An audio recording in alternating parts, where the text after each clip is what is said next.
Diego, gracias por este ratito. Un placer siempre venir a tu programa. Un poquito resfriado, está haciendo mella el frío. Sí. ¿Viste? Frío, calor, frío. Aparte vine recién de Mendoza, que ayer fui a la Universidad de Aconcagua a hacer una conferencia, y entre el vuelo, el viaje, el cambio de clima, complica un poco. Bueno, ¿qué presión tenés, Diego? Primero, hoy Redrado lanzó una frase que generó mucho enojo incluso en el gobierno. Redrado es un tipo muy moderado, que hasta aquí había siempre descartado cualquier corrida bancaria. Cada vez que se habló y se hizo punta en eso hace, qué sé yo, desde hace 6 meses o un año en la Argentina. Pero Redrado dijo, bien, el presidente dejó liberado el dólar el lunes, casi como mensaje para leccionar a los votantes por el voto que habían producido el día domingo.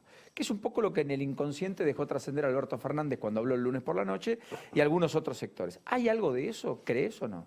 Con respecto a lo de Redrado, creo que es una chicana de un economista que acaba de acordar cerrar algo con un político que está en la vereda opuesta al gobierno, porque si vos Pero pensás... él lo desmintió, él dijo que no están los equipos de Alberto Fernández y que en principio no va a ocupar ningún lugar. Pero esa frase para mí no tiene asidero, porque ¿a quién perjudica un dólar a 60? Al gobierno. Es más, cuanto más suba el dólar, más va a subir la tasa de interés, más va a subir la inflación atrás. ¿Y sabes qué?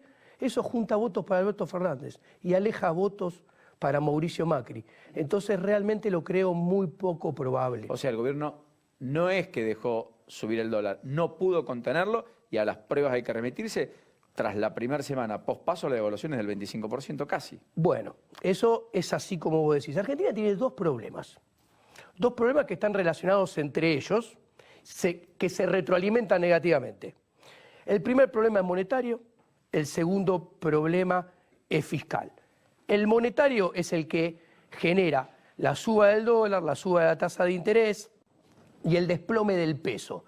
¿Cuál es el monetario? Que tenés un banco central quebrado, que esta política monetaria lo quiebra cada vez más y eso se traduce en el riesgo que haya un peso sin piso, y un peso sin piso es un riesgo de un dólar sin techo.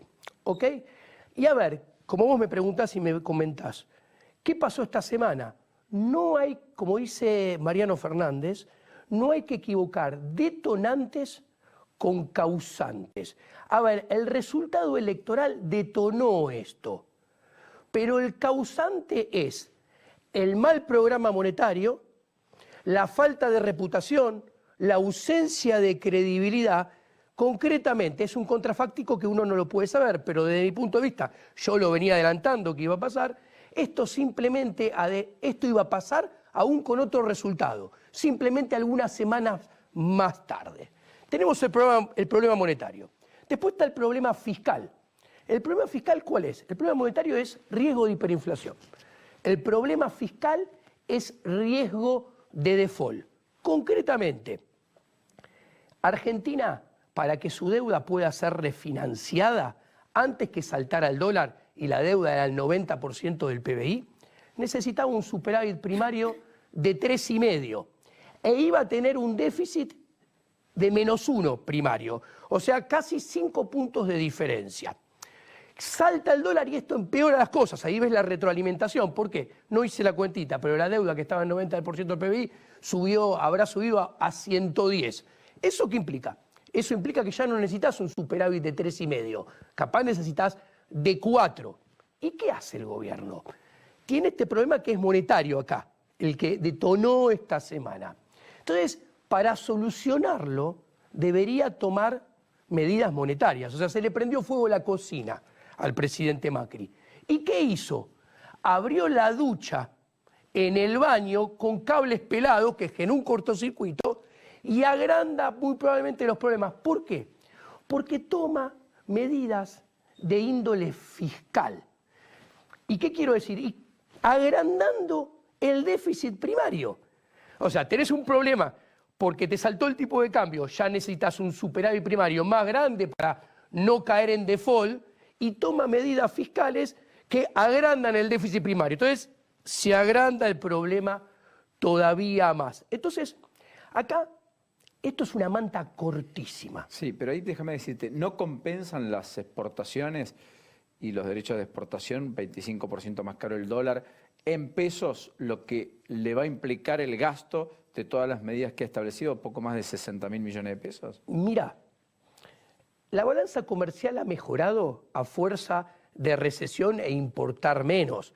De hecho, si vos mirás, el dólar nominal había aumentado de 17 a 45, redondeando.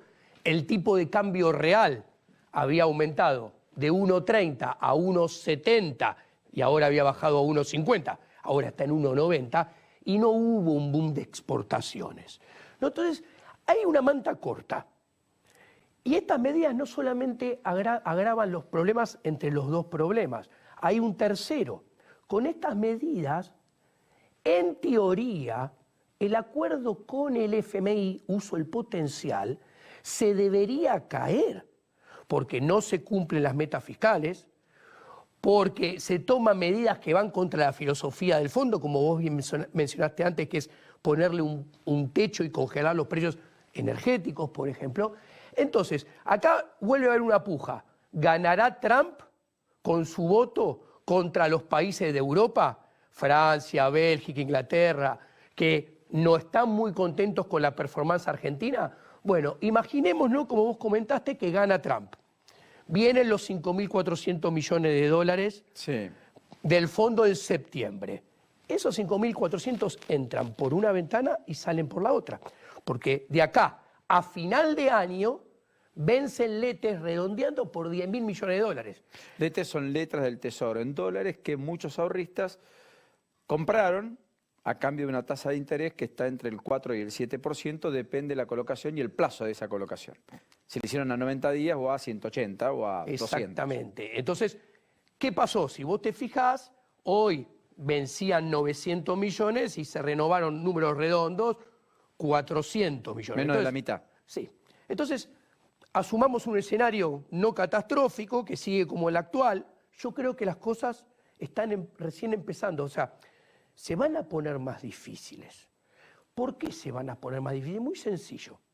Si el plan Sandleris 1, como Javier Milei y yo, y Mariano Fernández, explicábamos con la teoría económica debajo del brazo, era un plan de estabilización transitoria y duró 6 meses, el parche, el Sandleris 2, duró 4 meses y medio, siguiendo la teoría económica, que los parches cada vez duran menos que el original.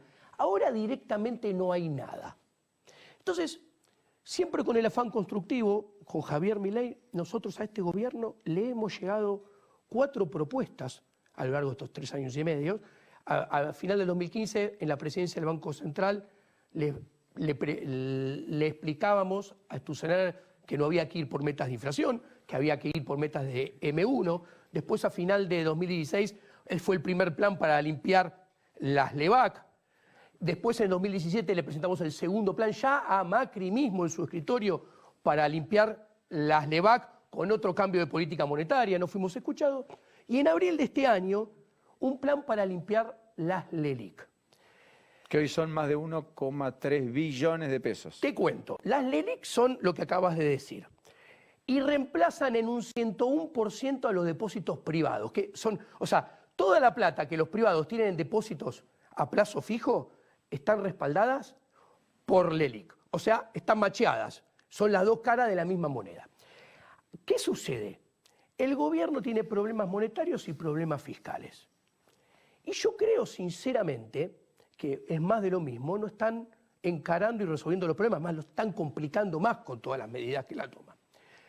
Entonces, desde mi punto de vista, yo sugeriría que dentro de la manta cortísima que hay y la escasez, por lo menos solucionemos uno de todos los problemas que hay.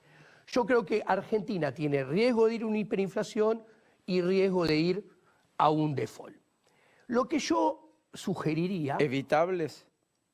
Cada vez menos. Pero ahí voy, la sugerencia. La madre del problema en el aspecto monetario, que es el que detona los problemas de esta semana, es que el Banco Central está quebrado y esta política lo quiebra cada vez más, porque vos perdés reservas en el activo y agrandás pasivos con tasa de interés y LELIC en el pasivo.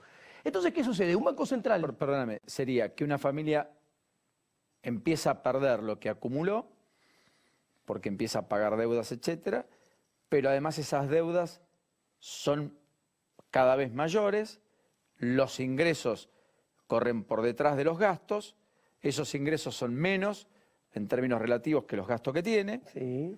y en consecuencia, en ese contexto, si esto perdura, en algún momento o deja de pagar la deuda porque no va a tener cómo hacerlo, o en su defecto se dedica a imprimir billetes, que no puede, como familia, para intentar pagar, aunque sea con billetes, que después no van a valer nada, y eso es la hiperinflación. Claro. Más o menos, Más perdón o mi menos. Y ignorancia. mientras tanto está vendiendo los muebles de la casa, la bicicleta, porque el Banco Central está perdiendo activos.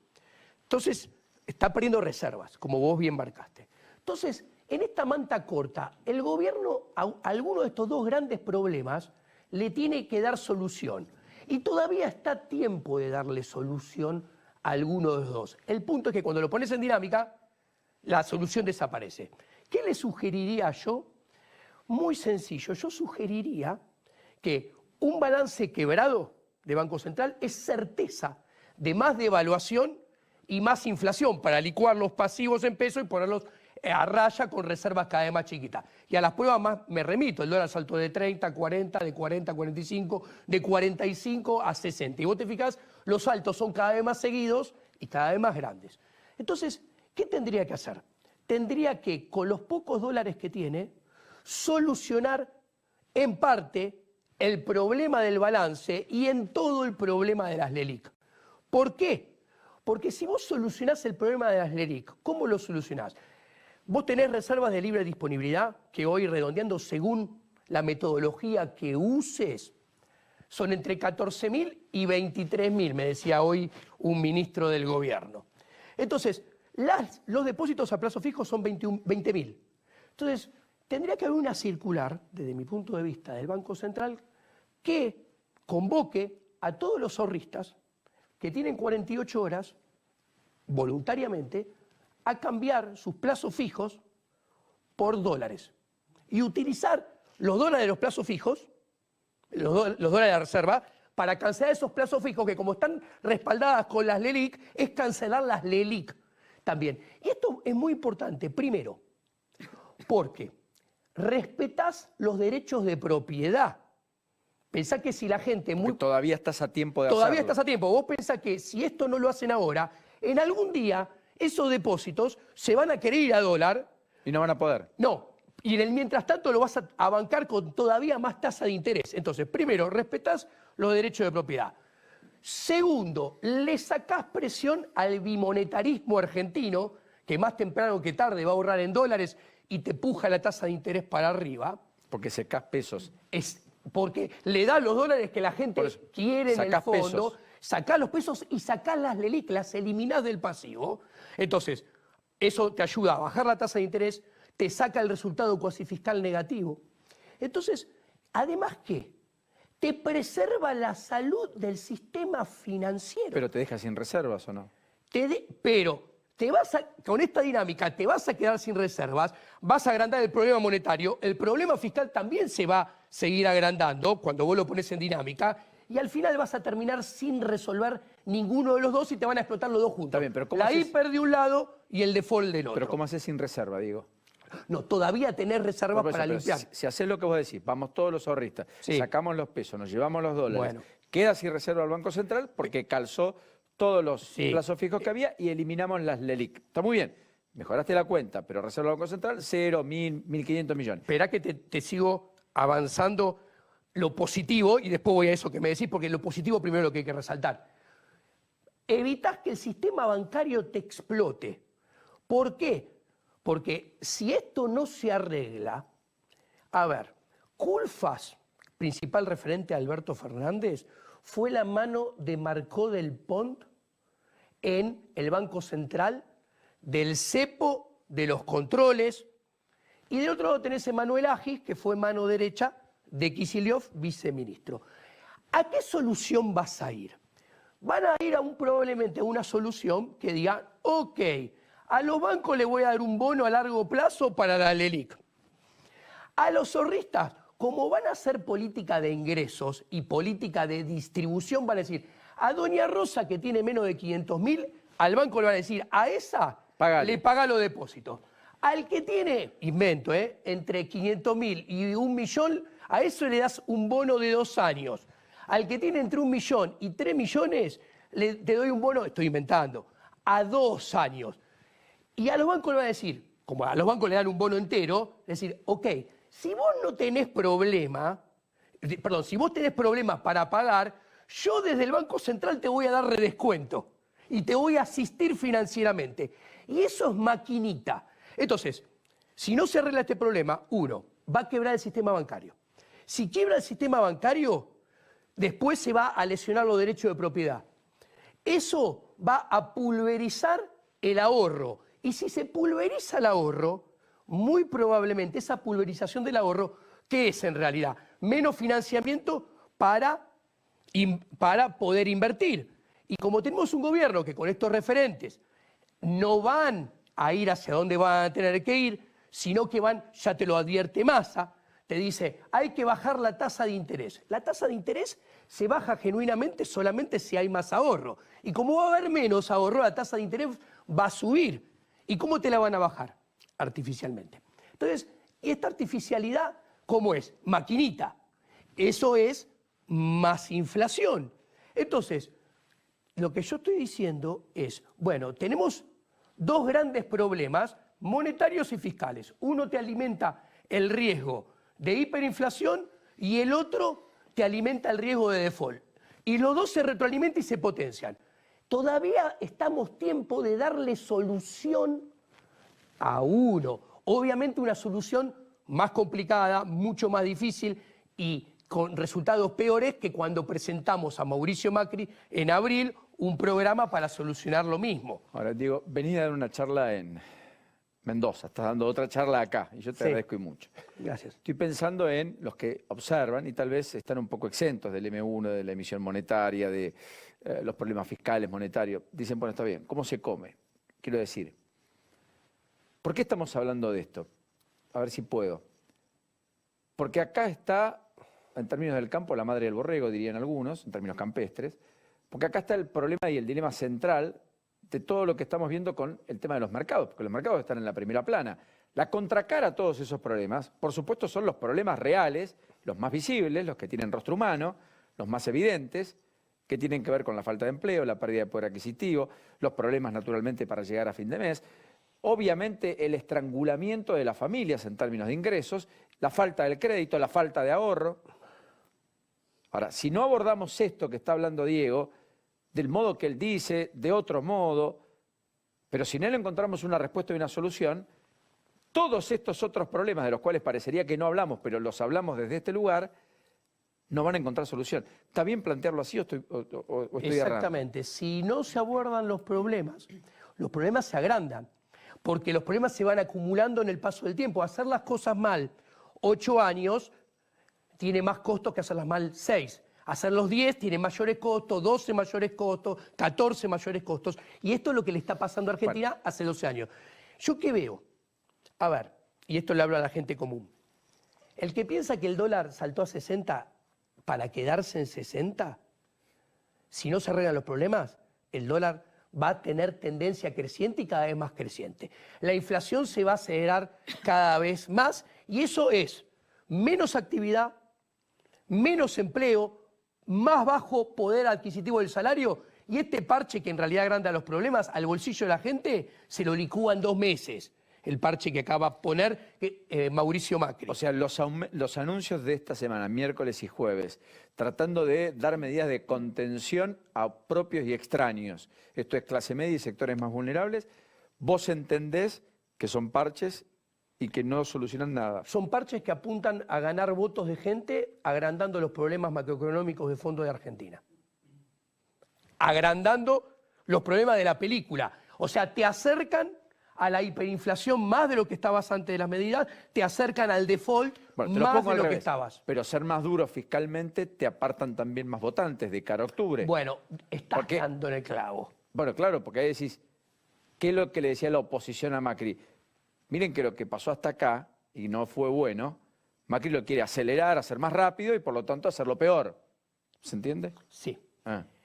Ni Mauricio Macri, ni Alberto Fernández, desgraciadamente para tus televidentes, tienen incentivos para hacer las cosas que realmente los argentinos necesitamos que hagan en materia de política macroeconómica. Macri es pedirle peras al olmo porque ya no tiene credibilidad, no tiene reputación.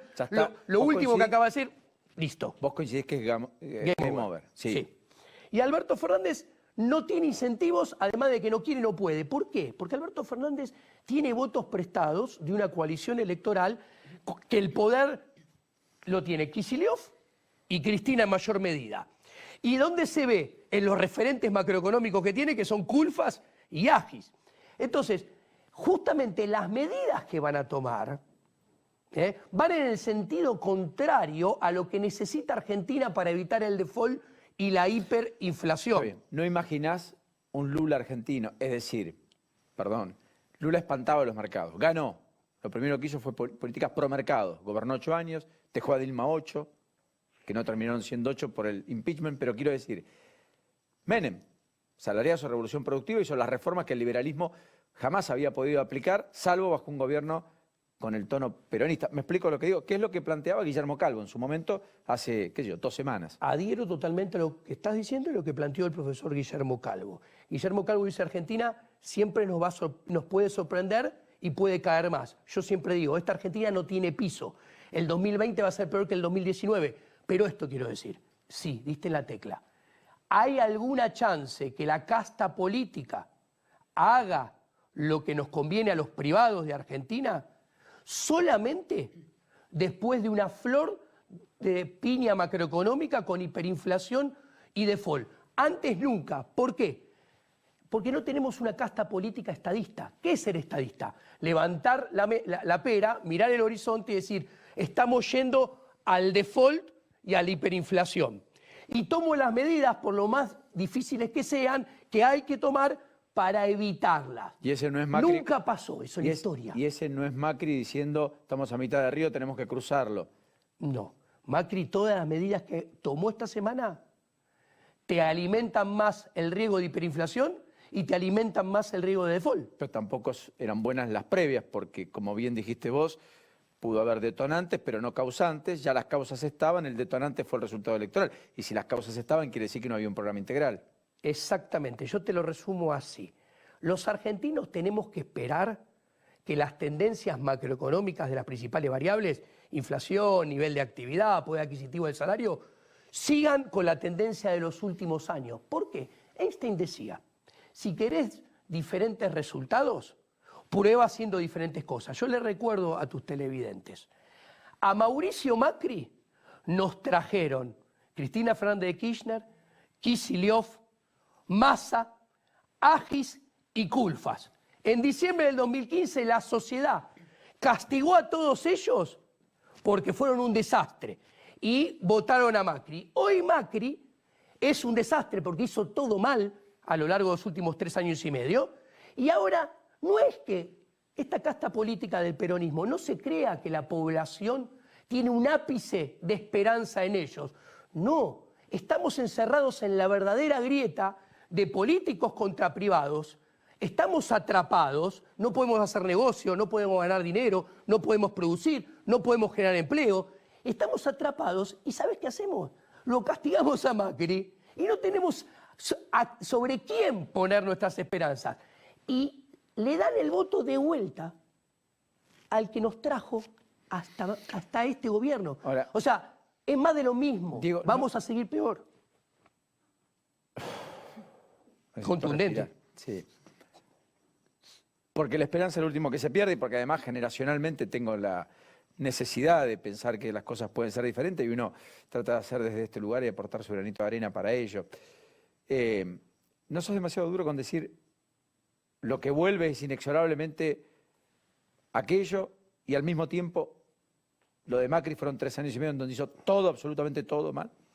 Macroeconómicamente, el gobierno de Mauricio Macri hizo absolutamente todo mal. Empezó de un pésimo diagnóstico. Yo he estado reunido con su equipo económico previo a la asunción, discutiendo el diagnóstico. Le dije, le va a ir mal a ustedes porque tienen un diagnóstico equivocado. El diagnóstico mío era hay que deshogar al sector privado para que pueda hacer negocios, y eso cómo se lo desahoga, bajando el impuesto y regulaciones, y eso cómo se logra. Y primero, antes, tenés que bajar el gasto y achicar el Estado. Me dijeron, Diego, estás loco, esto es un problema de discurso y retórica.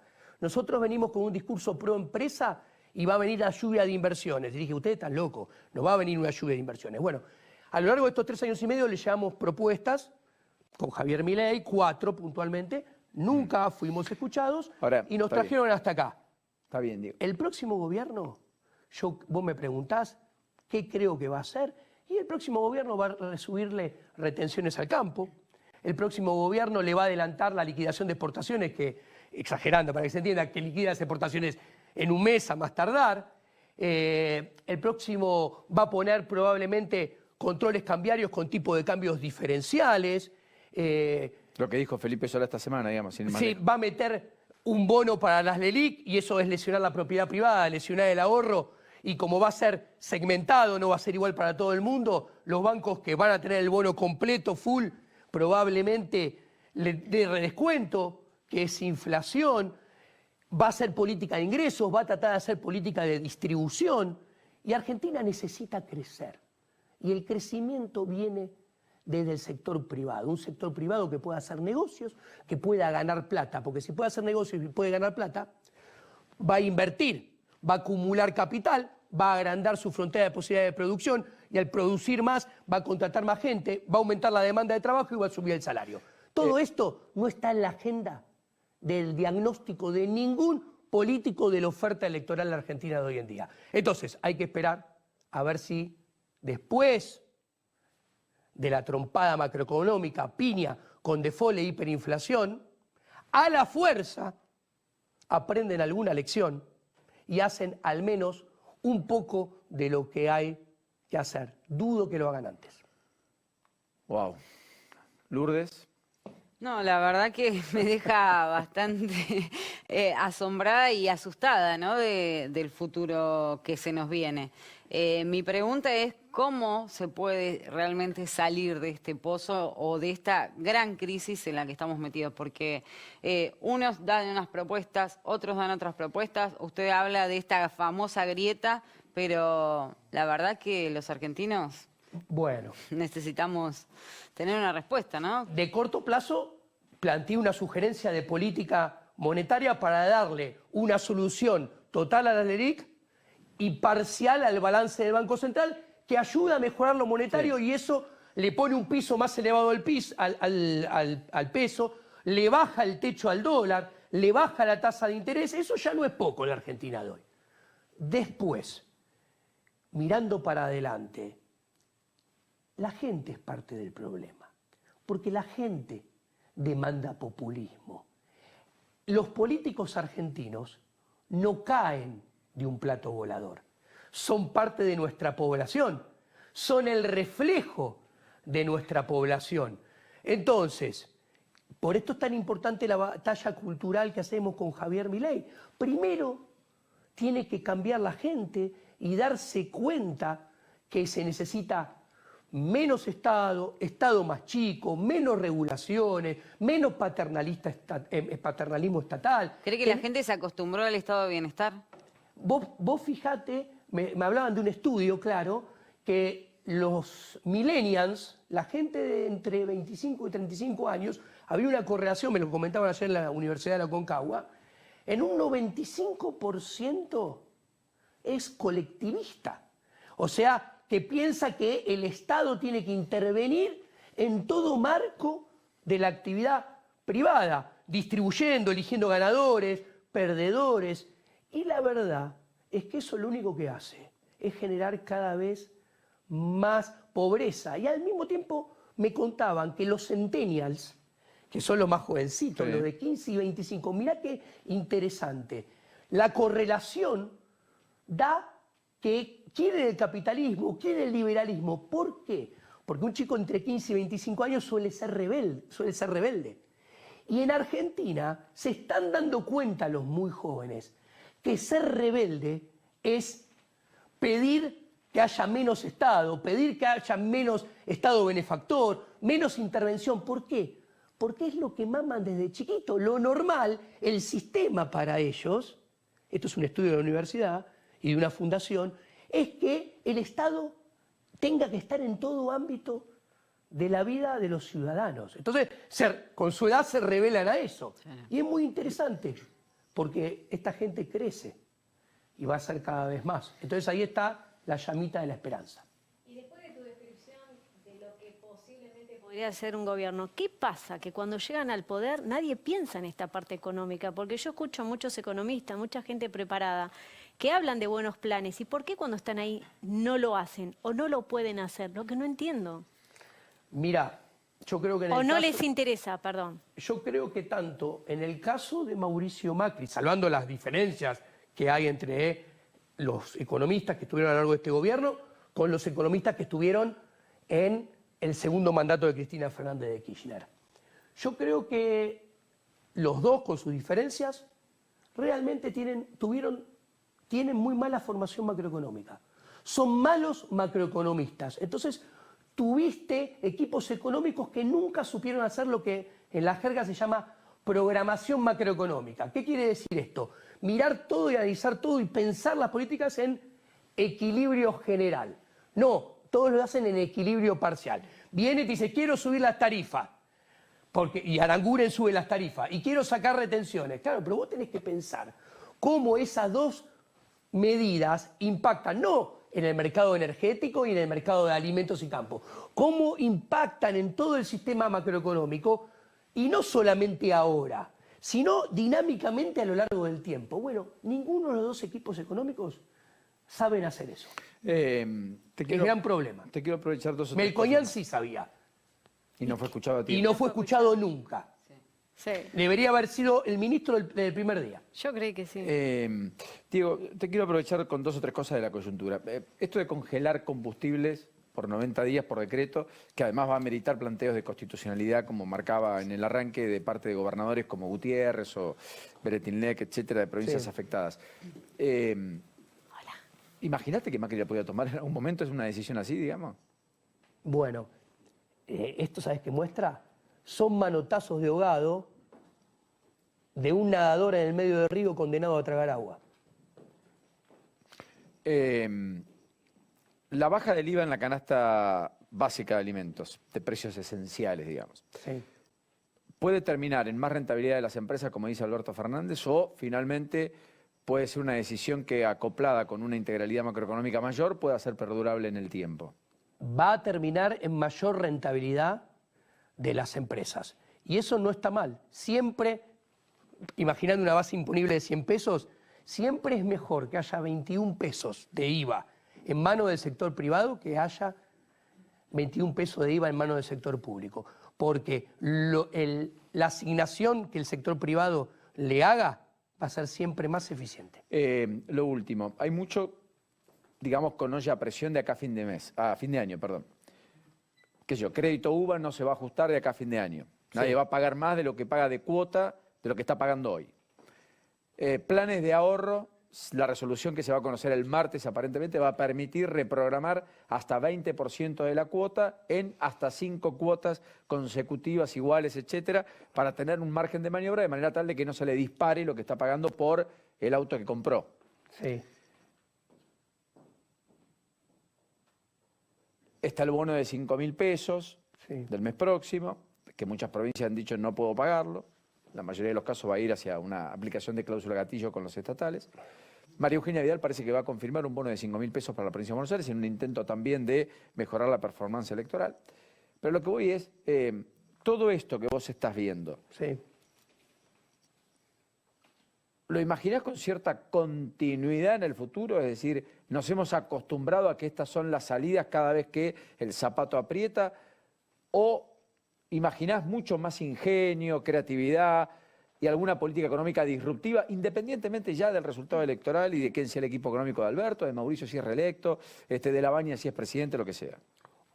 Uno, son medidas para tratar de evitar tratan de evitar que se le vayan votantes y tratan de lograr que se acerquen nuevos votantes. Uno. Dos, desde el punto de vista económico agranda los problemas de riesgo de default, de sustentabilidad de la deuda. Tres, y te contesto muy claramente. Milton Friedman, y yo no soy monetarista, yo soy austríaco, pero Milton Friedman decía, no existe una baja de impuestos perdurable y creíble que exista si antes no hay una baja de gasto. ¿Por qué? Porque te van a cobrar el impuesto de otra manera. ¿Cuál? Impuesto inflacionario. Te bajan el IVA, pero va a subir la inflación. ¿Ok? Te bajan ganancias, pero se va a hacer la inflación. O sea, te están cambiando. Es otra atorrantada de la casta política. ¿Por qué? Porque te bajan el impuesto que vos lo ves claramente, que, uy, qué bueno, me devolvieron 2.000 pesos de ganancia, pero después te suben y te suben más, te terminan subiendo más el impuesto que es más difícil de percibir, porque no viene en ninguna boleta ni no lo paga, y lo pagás en un vencimiento diario. No, ¿y sabés qué lo grave? Les conviene a la casta política, porque ganancia capaz la evadís, pero el impuesto inflacionario no lo puedes evadir nunca. Ahora, yo siguiendo ese razonamiento, digo, y te voy a retener un poquito más. Sí, ¿Dos o tres minutos más? Sí, un placer. ¿No crees en el fondo y en su defecto que estamos frente a un problema más integral, más cultural, como marcabas antes, que no es solo de casta política, que ahí también hay una cuota aparte de una sociedad que discute en términos de lo que políticamente es correcto, pero que no se anima a dar los verdaderos debates? Y como dice Felipe González, este es un país en donde un dirigente, pero un dirigente gremial, un dirigente empresario, un dirigente periodístico, cualquiera, en privado te dice A y en público te dice B. Sí. Eso no pasa en los países medianamente serios, entre comillas, donde alguien es A en privado y en público. ¿Me explico? Sí. En la profesión de economista vaya si pasa. Bueno, entonces, ¿no pasa eso? Sí, pasa eso. Yo creo que, te lo vuelvo a repetir, la batalla cultural es lo más importante de todo. El argentino debe dejar de demandar al Estado como un seguro de sus fracasos personales. A ver, el Estado, como decía Jorge Luis Borges, algún día mereceríamos no tener gobierno. El Estado es el enemigo del sector privado, porque es el que le pone la pata encima. ¿Con qué le pone la pata encima? Cobrándole impuestos, cobrando el impuesto inflacionario, endeudándose, cobrándole tasa de interés. Cuando vemos que de lo que se financia el Estado, te repito, impuestos, impuesto inflacionario y tasa de interés, es lo que a la micropyme, a la pyme, al kiosco, a la pizzería, al profesional independiente, al cuentapropista, es lo que nos mata cada vez de hambre, tenemos que visualizar que el Estado en realidad no existe. Hay un conjunto de burócratas políticos que se apoderan del organigrama y lo usan en su propio beneficio. Nosotros nos tenemos que dar cuenta. Argentina tiene 4 veces la cantidad de políticos por habitantes que tienen los países europeos. Entonces, hasta que no nos demos cuenta que las 2.200 legislaturas con sus concejales, los 24 congresos provinciales, muchos bicamerales con sus diputados y senadores, son funcionarios que son pymes en sí.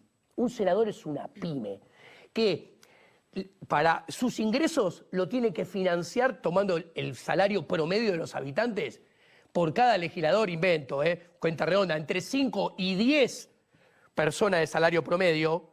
Ahí te das cuenta que nosotros, los privados, nos tenemos que dar cuenta que nuestra decadencia se basa en que pretendemos tener un Estado que ya no podemos mantener. Está bien, digo, pero ahí te dirían, bueno, pero si no es el gobierno de las corporaciones, no podemos juzgar a los malos políticos o a la política por los malos políticos, porque sería juzgar a los malos empresarios por el avaro y por el mal empresario y por el que no invierte y no cumple las reglas de juego y porque negrea y porque no paga sus impuestos y porque evade, etcétera. Y no todos los empresarios son así. Entonces quiero decir, en el fondo, tal vez el Estado puede ser un extraordinario aliado del sector privado haciendo las cosas bien. Así como el sector privado puede ser un extraordinario vector hacia el crecimiento, siendo ágil, pujante, creativo, innovador, honesto, que es lo opuesto a lo que muchas veces vemos en la Argentina. ¿Me equivoco? No te equivocas en absoluto. y te lo reafirmo lo que decís, y es parte de la batalla cultural. El argentino se tiene que dar cuenta que entre un empresario, no empresaurio, el empresaurio es el prebendario Sí. que entra en tongos con el político. Entre un empresario y un político, toda la vida tiene que elegir el empresario, porque el empresario ¿qué hace? ¿De qué vive el empresario? De satisfacer al consumidor. Si no te vende un producto, un bien o un servicio que a vos te sirve y te lo vende a un precio que vos estás de acuerdo con pagarlo, el empresario quiebra. En cambio, ¿qué te da el político? ¿Vos acaso le pagás voluntariamente al político sus ingresos, su salario? No, porque eso sería muy interesante. Ahí tendrías revelada la preferencia de los consumidores. Si los diputados, si los senadores, si los concejales hicieran su trabajo y cobraran sus ingresos de aportes voluntarios nuestros, si nosotros donáramos 0 para los concejales, diputados y senadores, eso pondría de manifiesto que en realidad no nos dan nada, sino que nos viven quitando. Ahora, ¿puedo hacer una pregunta, Paulino? Lo último, dale. Si en este país, a ver, estamos hablando del Estado, ¿no? Que tiene la mayoría de personal está en el Estado y privados son pocos realmente. Pero si no se pueden crear, si no se crean empresas, si no se crean industrias en la Argentina, ¿cómo podemos hacer para bajar ese número de empleo público también? Porque es muy difícil crear empresas acá en la Argentina, por lo que vos decías, impuestos, por todo lo que le implica a un empresario, ¿no? Exactamente. Vos imaginate que en los rankings de libertad económica Argentina está 144 cuando se miden 160 países. A ver, el empleo público se financia con impuestos, impuesto inflacionario y tasa de interés. El empleo público no amortigua el desempleo, crea desempleo. Punto número 1. Y a tener en cuenta. Por ejemplo, ¿qué hay que hacer? Tenemos una propuesta con Javier Milei en nuestro libro Libertad, Libertad, Libertad, que proponemos 2 reformas estructurales muy grandes, la fiscal y la monetaria. Nosotros proponemos volver al tamaño del Estado que había en el 2003, que es el tamaño del Estado que tienen los países exitosos de la región. ¿Cuáles son los exitosos? Los que crecen. Argentina se achica. En 4 años, en los primeros 2 años, bajamos el gasto público para poder bajar impuestos, ¿ok? 6 puntos del PBI, sin tocar cuentas de servicios sociales, cuentas de empleo público. Recién cuando después de bajar impuestos, achicar regulaciones, la economía empieza a crecer, en el 3er y el 4.º año empezamos a trabajar en programas de retiro voluntario del empleo público. La gente no sabe. El empleo público del 2003 para acá aumentó 3.4% del PBI cuando sumás nación y provincia. ¿Sabes cuánto aumentaron los intereses de deuda? Hoy, comparado contra el 2003, que estábamos en default, 2.2% del PBI. Entonces, cuando vos te das cuenta que el empleo público aumentó un 56% más que los intereses de deuda, ahí ves un gran termómetro de cómo el Estado ahoga al sector privado. Entre el 2005 y el 2018, Argentina tuvo 1.983% de inflación, 2.100% de emisión monetaria. Todo eso lo pagamos nosotros y para bancar un Estado imposible de financiar a nuestra espalda. Diego, gracias por este rato. Un placer enorme por dejarme explayar, lo agradezco enormemente. Casi una charla magistral. Sí. Un muy lindo reportaje. Con detractores, con fervorosos adherentes, pero así es la opinión y así es el debate. Sí, y si podemos contribuir. Y nosotros queremos construir siempre a lo largo de estos 3 años y medio con Javier, y a ver, llegamos a poner nuestros proyectos y nuestros programas en el email, en el escritorio de el presidente de la Nación. Despertar el debate, Diego, despertar el debate. Exactamente. Gracias. Un placer. Un liberal y a la reunión.